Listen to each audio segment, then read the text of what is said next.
Aldo! Ti ricordi? Kam punuar. Te këto, te Gjilli, këtu nga djatha.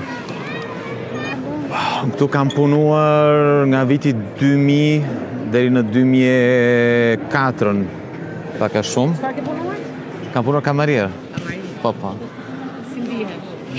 Ishte një pjesë e jetës, ishte kur isha student. Këtu punoja kryesisht në verë, ose punoja kështu me ditë, 2 herë në javë, më thërrisin kur kishin shumë punë.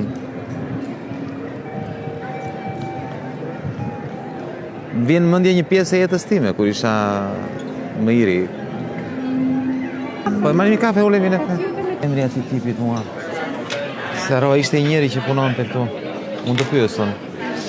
C'è ancora, posso chiederle? C'era un signore di Pistoia che lavorava qui. Non so se c'è ancora.